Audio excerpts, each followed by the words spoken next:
We're allowed with it.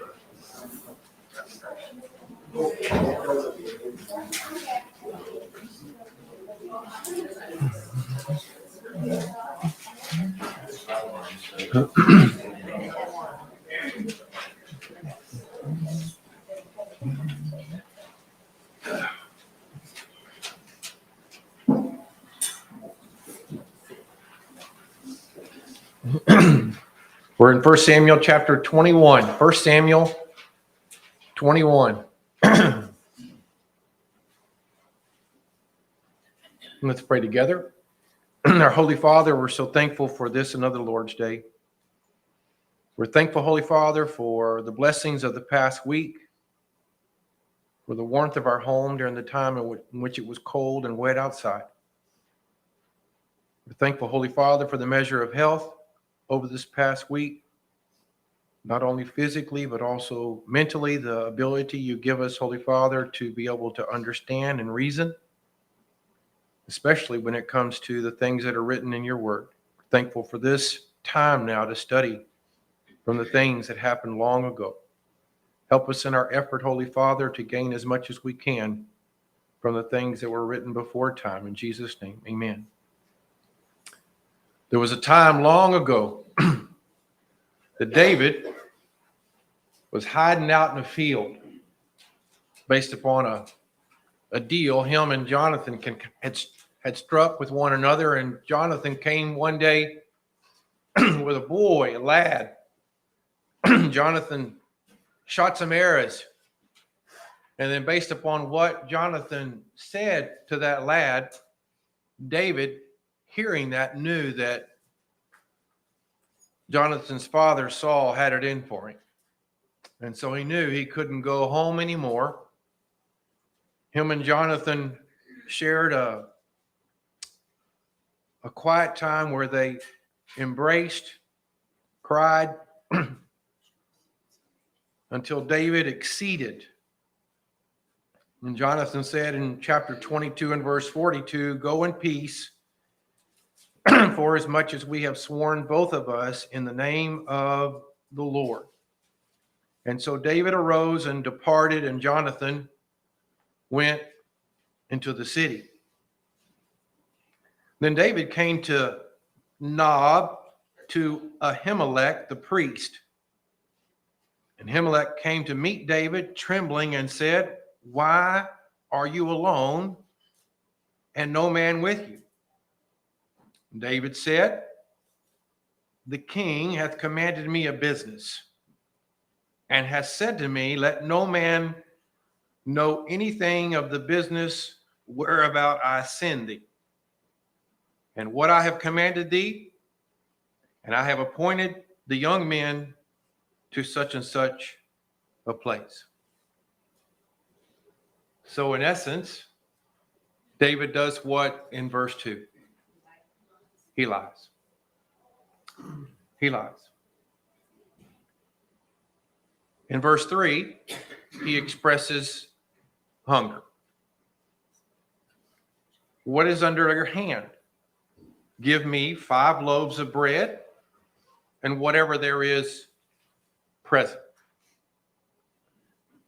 The priest answered David and said, "I don't have any common bread, but I do have some bread." What kind of bread did he have? He had holy bread. How many loaves would he have had? Leviticus chapter 24. Did someone throw an answer out there yet? It may have something to do with how many tribes of Israel there were. 12.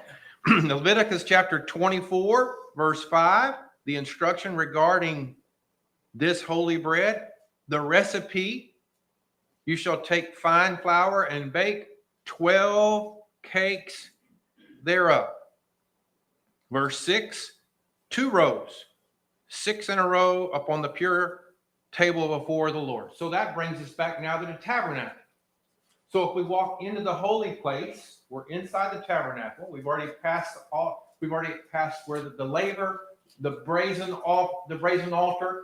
Now we walk into the holy place, and we look to our left, and there's going to be something that gives light to the whole room there.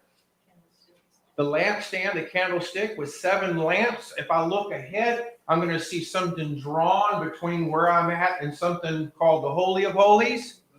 A veil. In front of the veil, I'm going to see something that you can light something and it smells good. Incense. And then when I look to my right, there's a table. The table of showbread. And on any given day, when I walk in there, how many loaves are going to be on that table? 12. And how often are those loaves going to be changed out? If we keep reading in verse 7, you put frankincense upon each row. You make this offering every Sabbath day. He shall set it in order. Every Sabbath day, brand new, 12 hot loaves. We can see that from what we're going to read this day. And the 12 loaves that had been there all week, guess who gets those? Aaron and his sons. They would eat 7-day-old bread. There is only holy bread, Ahimelech says. So he has 12 loaves. But then he says, you can have it, but there's a stipulation. Only the young men, if the young men have kept themselves from women. Which young men? Well, they're the young men that David refers to back over in verse 2. I have told or appointed these young men to go to such and such place. I can tell you, I've read it and read it. I don't know if David's lying about that or not. I don't know that. It's very possible that when he departed from Jonathan, that some happened to follow him. I do not know. But as far as what is said, Ahimelech has believed David that he's here. He's here on an errand from Saul. He's undercover. No one knows about it. He's by himself. If there are young men, they're someplace else. So he basically says, you can have this holy bread if everybody has kept themselves from women. And David's answer is, of a truth, in verse 5, women have been kept from us. So the priest gave him holy bread. For there was no bread, verse 6 there, but the showbread that was taken from before Jehovah, to put hot bread, fresh bread, in the day when it was taken away. Any comments on the first 6 verses? Yes, Brother George. It says in verse 5, my version says, kept women from them for about 3 days. So it wasn't necessarily, they had never been around women. Sure. He was noting at least 3 days we have been. That's right. And you will see this come up even if we go back during the time where the children of Israel came out of the land of Egypt. When God was going to make an appearance to them, there was instruction as far as what they were to do or not do in the days leading up to that. So that's exactly right. 3 days. Yes, sister. Well, with David lying here, telling this lie, but you look back and you see he was trembling and he was very much afraid, literally for his life. So he, you wonder, did he think, well, this is a situation where I can lie and it'll be okay? But we see later in the Psalms how he always asks for repentance for all his lies.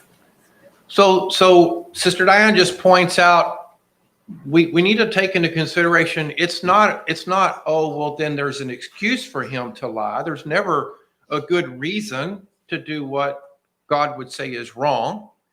But if we begin to consider where David is, what's going on in his life, we may look at that a little bit more specifically as we start chapter 22. But it's a good thought to start thinking about that. What led him to that point where he felt like at this point in time he couldn't be truthful and just say, well, I'm running for my life. I do not know all the things that were going on in his mind, but something was to the point where he felt like, I've got to say this as opposed to telling the truth. Anything else? Is there an occasion in the New Testament where the Lord referenced this event? There is. It's Matthew 12, if you want to look at it. It was at that season, verse 1, that Jesus went on the Sabbath day through the grain fields. And his disciples were hungry, and they began to pluck ears. And the Pharisees, when they saw that, said, your disciples are doing that which is not lawful to do on the Sabbath. And he said, have you not read what David did when he was hungry? And then he notes, and they that were with him, seems to suggest that part of David's story wasn't a lie. Some young men were with him, but they're not with him when it comes to Abiathar, because he's told them to hang out in such and such a place. And of course, he goes on to say about how he entered into the house of God and ate the showbread, which was not lawful for him to eat, so forth and so on. So you have that Jesus says about it. Verse 7.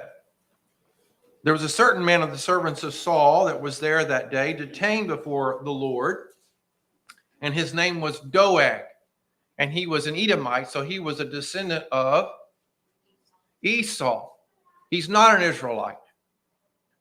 He's the chiefest, or the marginal reads, the mightiest, chiefest or mightiest of the herdsmen that belonged to Saul. So you have that little side note, right? Interjected there by the writer. The story continues. David says to Ahimelech, and is there not here under thy hand spear or sword? For I have neither brought my sword nor my weapons with me, because the king's business required haste. And the priest said, the sword of Goliath, the Philistine, whom you slew in the vale of Elah, behold, it is here wrapped in a cloth behind the ephod. If thou wilt take that, take it, for there is no other save that here. And David said, there is none like it, give it to me. I find it fascinating how this sword traveled, because the last I see of this sword is after David slew Goliath, and then he cut off his head. The Bible tells us that he took his armor, which I would assume includes the sword, and he put those things, chapter 17 and verse 54, into his tent. The last we hear of it. Obviously, he hadn't had that sword with him at some point in time. He has Jonathan's sword, because Jonathan gives him his armor and gives him his sword. He doesn't have that with him on this occasion, because he's had to run for his life. He's left everything that he basically owned of personal value behind when he fled at the end of chapter 20. But now you have this sword. How amazing that was. And David said, well, I'll take it. And he arose and he fled that day for fear of Saul. And he went to Achish, the king of Gath. Now he's gone to where? To who? Amongst who? Hold your place just for a second. Go back to chapter 17 and look at verse 4. 1 Samuel 17 and verse 4, and there went out a champion out of the camp of the Philistines named Goliath, and he was from the city of Gath. David leaves Ahimelech. He now has the sword of Goliath, and he goes back to the very city that Goliath was from with his sword. I'm just kind of thinking, if we just stop right there, how is that supposed to turn out well for David? Unless he can go unnoticed, right? Live incognito. But we know that doesn't happen, right? He gets there, and the servants of Achish said to him, they recognize him. So much so that, is this not David, the king of the land? And they even know about that song. Isn't this the one they sing that song about? Saul has slain his thousands and David his 10,000s. And David laid up these words in his heart and was sore afraid of Achish, the king of Gath. turn to the 56th Psalm.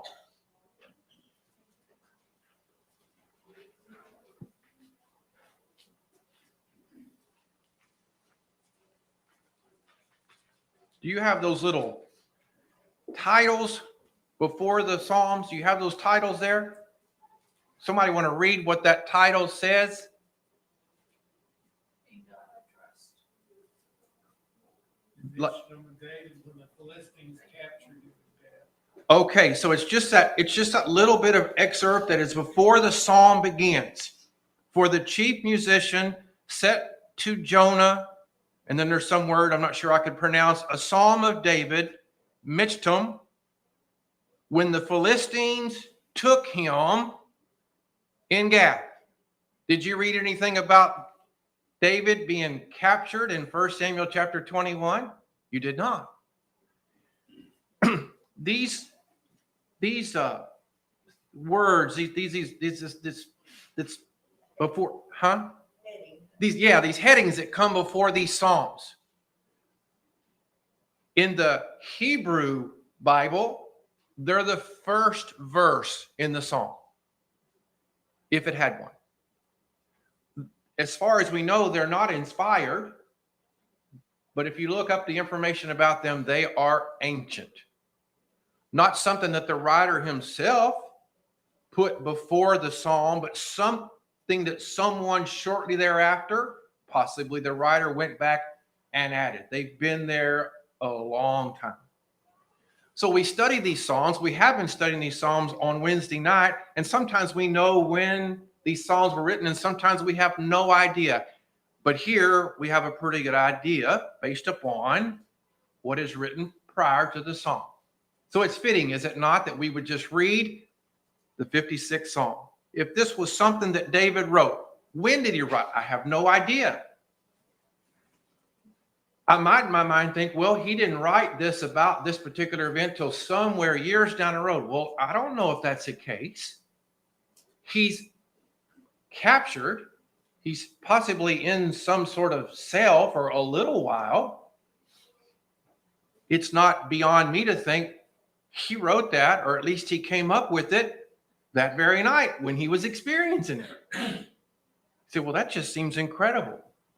Go back and look at the history of a lot of songs that we sing on the radio. Songs where groups came together and in a given night wrote that song based upon the events of that day. I know one particular, I'm trying to think about the name of it right now, that the Eagles wrote the night of 9/11.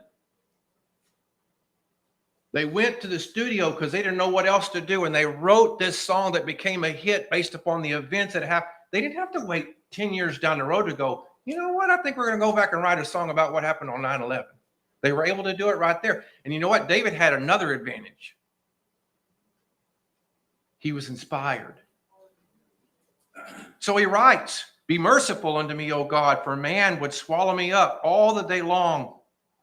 He fighting oppresseth me. Mine enemies would swallow me up all the day long, for they are many that fight proudly against me. What time I am afraid, I will put my trust in thee. In God, I will praise his word. In God have I put my trust. I will not be afraid. What can flesh do unto me? That seems like something else we may see quoted over in the New Testament somewhere. All day long, they wrest my words. All their thoughts are against me for evil. They gather themselves together. They hide themselves. They mark my steps. Even as they have waited for my soul, shall they escape by iniquity? In anger, cast down the peoples, O God. Thou numberest my wanderings. Put thou my tears into thy bottle. Are they not in thy book? Then shall mine enemies turn back in the day that I call. This I know, that God is for me. In God I will praise his word. In Jehovah I will praise his word. In God have I put my trust. I will not be afraid. What can man do unto me? The vows are upon me. O God, I will render thank offerings unto thee. For thou hast delivered my soul from death. Hast thou not delivered my feet from falling, that I may walk before God in the light of the living? 1 Samuel chapter 21.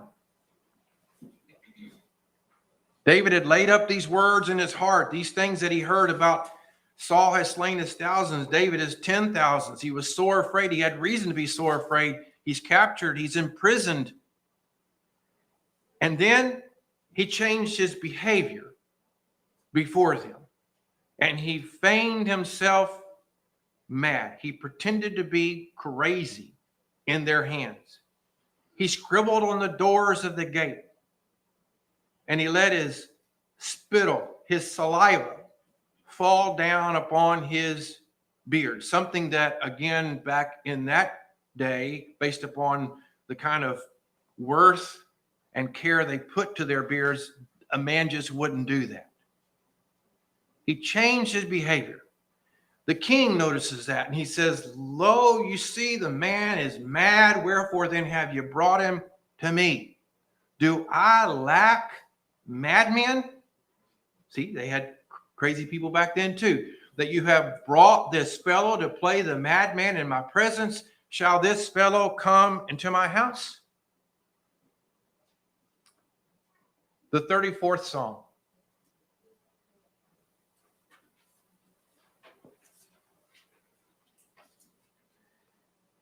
The heading reads, "A Psalm of David when he changed his behavior before Abimelech, who drove him away and he departed." We may read that and we may think, well, that's what, wait a minute. I thought it was Achish, the king of the Philistines.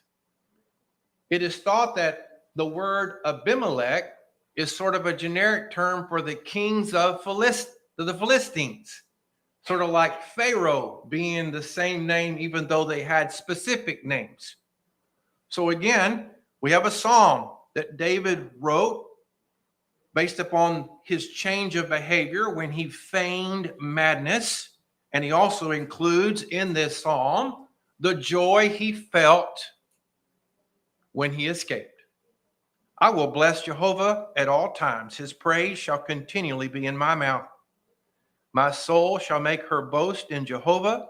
The meek shall hear thereof and be glad. The meek shall hear thereof and be glad. Oh, magnify Jehovah with me, and let us exalt his name together. I sought Jehovah, and he answered me, and delivered me from all my fears. They looked unto him and were radiant. Their faces shall never be confounded. This poor man cried, and Jehovah heard him and saved him out of all his troubles. The angel of Jehovah encampeth around about them that fear him and delivereth them. O taste and see that Jehovah is good. Blessed is the man that taketh refuge in him. O fear Jehovah, ye his saints, for there is no want to them that fear him. The young lions do lack and suffer hunger, but they that seek Jehovah shall not want any good thing. Come, you children, hearken unto me. I will teach you the fear of Jehovah. What is man? What man is he that desireth life and loveth many days, that he may see good? Keep thy tongue from evil and thy lips from speaking guile. Depart from evil and do good. Seek peace and pursue it. Something that you may find Peter quoting. The eyes of the Lord are toward the righteous, and his ears are upon their cry. The face of Jehovah is against them that do evil, to cut off the remembrance of them from the earth. The righteous cried, and Jehovah heard and delivered them out of all their troubles. Jehovah is nigh unto them that are of a broken heart, and saveth such as are of contrite spirit. Many are the afflictions of the righteous, but Jehovah delivereth him out of them all. He keepeth all his bones, not one of them is broken. Evil shall slay the wicked, and they that hate the righteous shall be condemned. Jehovah redeemeth the soul of his servants, and none of them that take refuge in him shall be condemned. How cool is that? That you can take two psalms that are just arbitrarily dispersed amongst all the psalms and bring them back and sort of just set them right here. So that when we read those psalms now in the future, we know where to go back and put them, and we know, again, the occasions that brought about their writing, the songs that he wrote. Any comments on chapter 21? Well, he must have been in a riding mood because he's going to continue. David therefore departed thence, and he escaped to the cave of Adullam. Look at the 142nd Psalm, Psalm 142.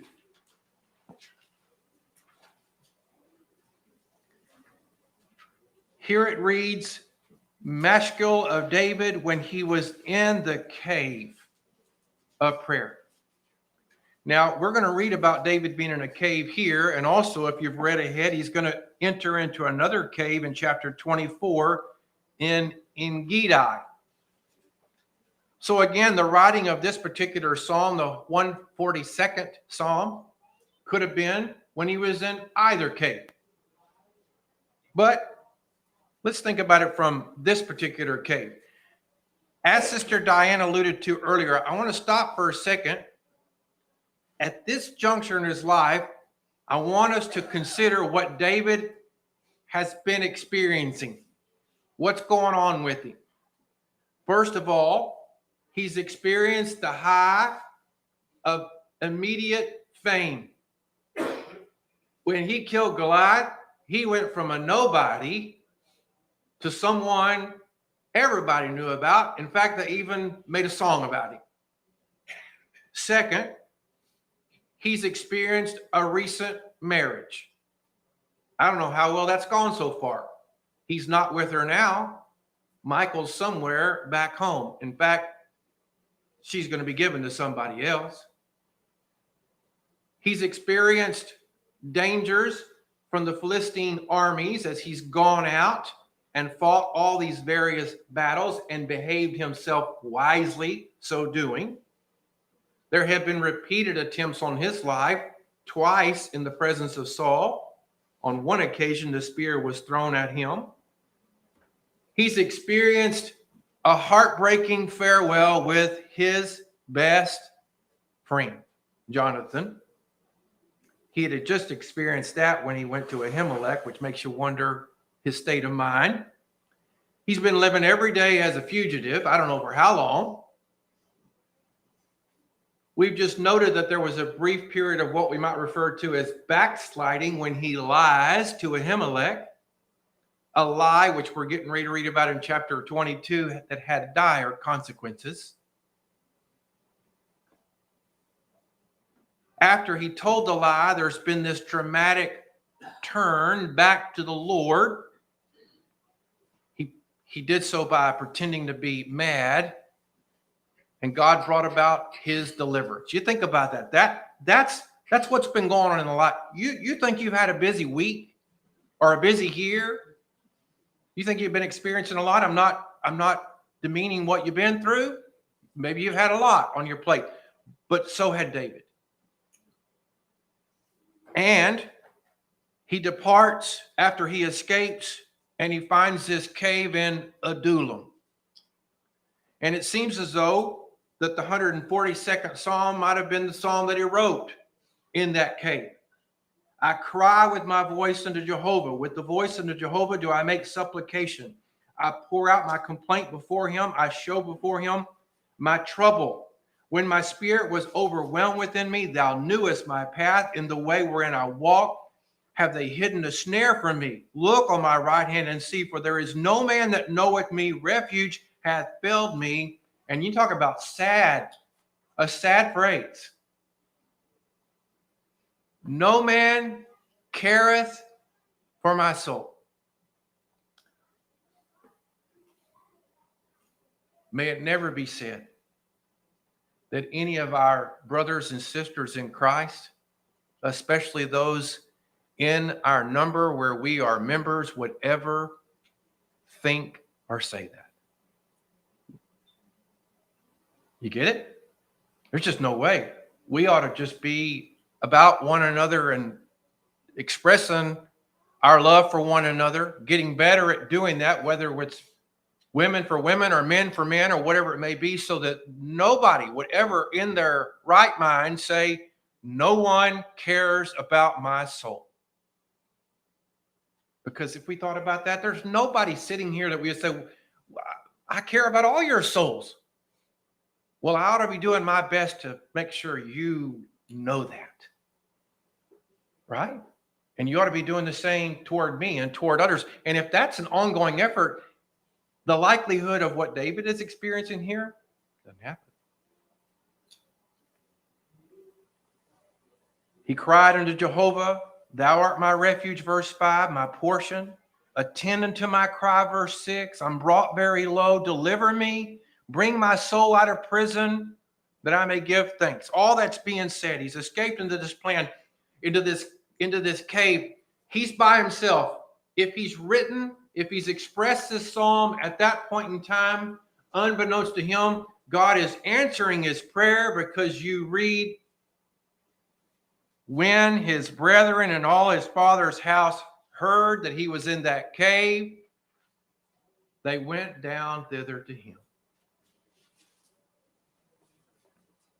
Did David get some kind of text message saying we're on our way? A phone call, a letter? He doesn't know anything till they show up. Can you imagine what he felt? If that's his psalm that he wrote and expressed, no one cares for my soul. Can you imagine what he felt when he heard noises coming from outside the camp, outside the cave, and he looks out the door of the cave and he sees his brothers, his sisters, his mother, his family, his father? Of course, they brought people with them. Everyone that was in distress, everyone that was in debt, everyone that was discontented or bitter of soul gathered unto him, and he became captain over them, and he's got about 400 men. And David went thence to Mizpah of Moab, and he said unto the king of Moab, let my father and, what's it read? My mother. You know, besides the possible allusion to her in the 86th Psalm, verse 16, where in that Psalm, it is said, the son of thy handmaid. This is the only reference I can find to the mother of David right here. Remember when Samuel came and Jesse's there, we've got all these other sons, but nothing's ever said about the mom. You can go and look, and if you find another place, please let me know, because I can't find it. Here, he goes to Moab. He says, let my father and my mother stay with you. I asked the question, why would he go to Moab? Is there a connection? Is there family ties? Someone shaking their head.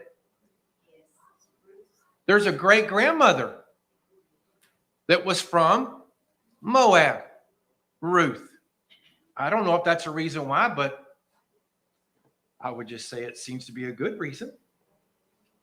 He goes there. I pray you to the king of Moab, take care of them till I know what God will do for me. And he brought them before the king of Moab. They dwelt with him all the while David was in the stronghold. The prophet Gad, not the first time we'll hear from him, says to David, don't stay here. You go back to the land of Judah.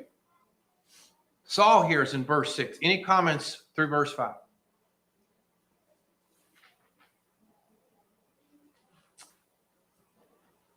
Saul hears that David was discovered, and the men that were with him, 400 thereabout now.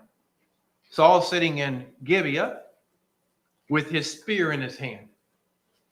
Seems to be something that's kind of like his habit, huh?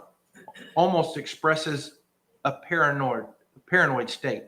I think we'll see that in what is said. Saul says to his servants, hear now, you Benjamites. Of course, he was of the tribe of Benjamin. Will the son of Jesse give every one of you fields and vineyards? Will he make you all captains of thousands, captains of hundreds, that all you have conspired against me? There is none that disclose it to me when my son maketh the league with the son of Jesse. There is none of you that is sorry for me, or discloseth unto me that my son has stirred up my servant against me to lie in wait as at this day. Do you see how paranoid he is? Accusatory? He's just lost it. He just continues to slide further and further down the slope, accusing these people of certain things, withholding information from him. Well, then answered Doeg the Edomite, who stood by the servants of Saul and said, I saw the son of Jesse coming to Nob to Ahimelech, the son of Ahitub. And he inquired of Jehovah. He, the priest, Ahimelech, inquired of Jehovah for him, David, and gave him, David, victuals, food, bread, and gave him the sword of Goliath, the Philistine. So what Saul do? Summons Ahimelech. By himself? No, Ahimelech and all his father's house. So you're one day living in the city of Nob, if you're Ahimelech, or if you're one of the father's house, and on a certain day you're summoned to the king. The priests that were in Nob, they came all to the king, and Saul said, Hear now, thou son of Ahitub. And he answered, Here am I, my lord. Why have you conspired against me? You and the son of Jesse, and that you've given him bread, a sword, and you have inquired of God for him. Had he given him bread, based upon what we read? Had he given him a sword? Had he inquired of Jehovah for him, based upon what we read? No. Could he have? He possibly could have, but it's not there. And based upon what he's going to answer, it seems like it's something that he actually hadn't done. But Saul's accusing him of that because who's told him he did that? Doeg. I don't think there's any kids that I know of called Doeg. That's just a horrible name, isn't it? Who would name their kid Doeg? I wouldn't even name a dog Doeg. Imagine Doeg, the dog. Go to the vet. What's your dog's name? Doeg. And you're like, where did you get that name? Oh, it's a famous Bible character. Sorry, I digress there for a second about Doeg. I just can't imagine. But again, this is a mighty guy. This is not somebody to be messed with, as we're going to see. Plus, he's just ruthless. He's a liar. He's worthless. Well, Ahimelech answered the king and said, Who among the servants, your servants, is faithful to David? Who's the king's son-in-law and is taken into counsel and is honorable in your house? And then he asked the question, Have I begun to inquire today of God for David? Be it far from me. In fact, let not the king impute anything unto his servant, nor to all the house of my father, for thy servant, me, I don't know anything in regards to what you're saying. Less or more, which seems to include or would include that he had inquired for the Lord for him. I don't know what you're talking about in that regard. In his mind, if you're Ahimelech, when David came to him, David said, I'm coming to you because I'm here on a mission, the business of the king, but we're going to keep it a secret. So there's nothing for Ahimelech. There's no reason that once Ahimelech sees David and David leaves, Ahimelech goes, you know what? I think there's a problem between Saul and David. As far as he's concerned, there's no problem between Saul and David. He doesn't know there's a problem with Saul and David until he's brought to the presence of Saul and now being accused of being in cahoots with David. Is that right? Yeah. Yes, Brother Jim. Well, Saul, also in verse 13, Saul said that David's purpose was that he was going to lie in wait, attack Saul, which again, like I say, paranoia of Saul. No doubt. Nothing like that. In fact, David's running. David's not looking for an opportunity. And if you've read ahead, he's going to have those opportunities. He's still not going to take advantage of the opportunities, even when they presented themselves. I don't know what you're talking about. And Saul's immediate answer to Ahimelech is, you shall what? Do you see where Saul has come from? Way back over here, he's given a command by God to utterly destroy who? The Amalekites, who God calls sinners. Did he do it? He spared sinners over here. And here, he's going to utterly destroy the priest. You see that? You see where he is? You're thinking, well, how's that possible? How's he gotten from that man who God was with, who even spoke by inspiration? How did he get from there to here? By choice. One small choice at a time. Away from God toward evil. No longer guided by the Spirit of God, guided by the spirit of Satan. That's why he's here.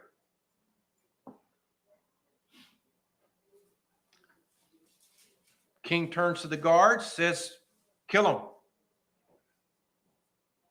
Because their hand is also with David, and because they knew that he fled and did not disclose it to me. Did they know that? They did not. They did not know that. You can't even reason with him at this point. He's beyond that. Or getting close. He'll reason from time to time, shortly. Well, the servants of Saul are told to kill him. Would they do that? They would not. The servants of the king would not put forth their hand to kill the priest of God. So the king turns to who? He turns to Doeg. And Doeg the Edomite turned, and he fell upon the priest, and he slew all that day 85. And they returned to the city of Nob and smote men, women, children, babies, all the animals with the edge of the sword. But someone escapes. One of the sons of Ahimelech, the son of Ahitub, named Abiathar, escaped and fled after David. And Abiathar told David, Saul had slain Jehovah's priest. And David said unto Abiathar, I knew on that day when Doeg the Edomite was there that he would surely tell Saul. The American Standard then reads, I have occasioned. Yours probably says, I have caused. I have brought about the death of all the persons of thy father's house. Abide thou with me, fear not, for he that seeketh my life seeketh thy life, for with me thou shalt be in safeguard. Psalm 52.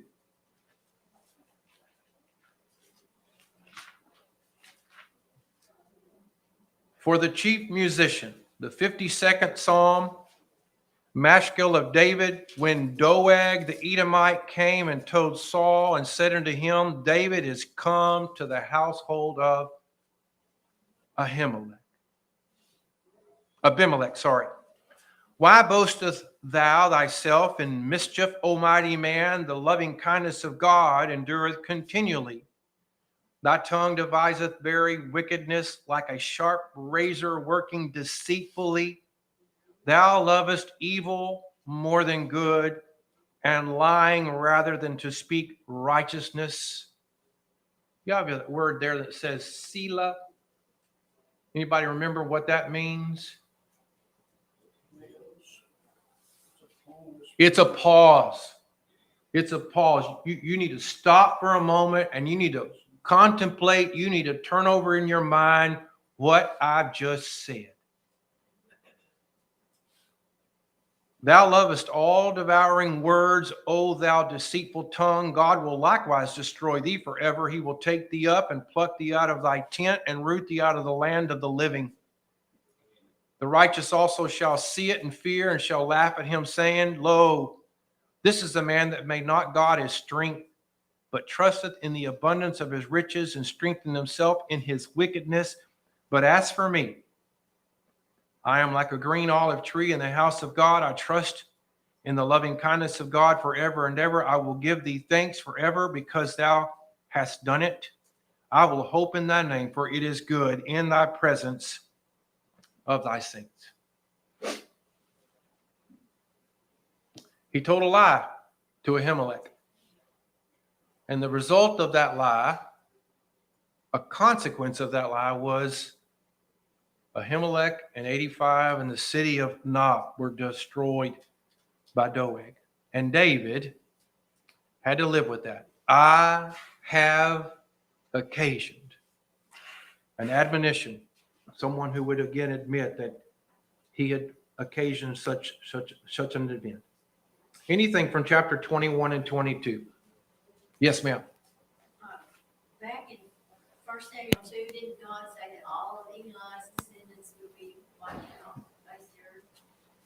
They will be eventually. We're not there yet, but we're getting there. And there will come a time when everything will end as far as the house of Eli was concerned. There'll be a change in the priesthood, and we'll see when that happens. Show of hands. How many times have you read the 21st and 22nd chapters of 1 Samuel and remembered on that occasion, oh yeah, there are those 4 Psalms that go with them? I didn't remember that.